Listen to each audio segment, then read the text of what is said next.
பேச முடியல, யாரும் மதிக்கல.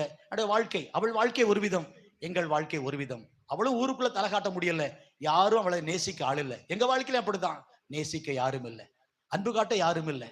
அந்த பரிதாப நிலையில எங்க போவோம்னு தெரியாம இருக்கிற நேரத்துலதான் இயேசு தேடி வந்தது போல, தேடி வந்தது போல யாரோ ஒருத்தர் மூலமா எங்க அம்மா கிட்ட, இங்க ஒரு ஜப வீடு இருக்கு போமா. ஜப வீடுனா இயேசுநாதர் கோயில். அங்க நான் போனதில்லை, போன ஏற்றுக்குவாங்களா? யார் வந்தாலும் ஏற்றுக்கொள்ற ஒரே தெய்வம் இயேசு மட்டும்தான்.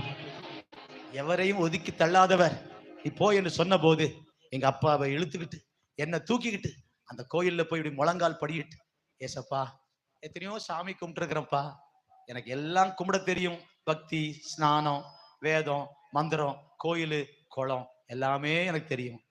ஆனா உங்களை எப்படி வழிபடணும்னு தெரியாது. ஆனா 2 கையெடுத்து கும்பிடுறேன், உங்களை நம்புனா நீங்க கைவிட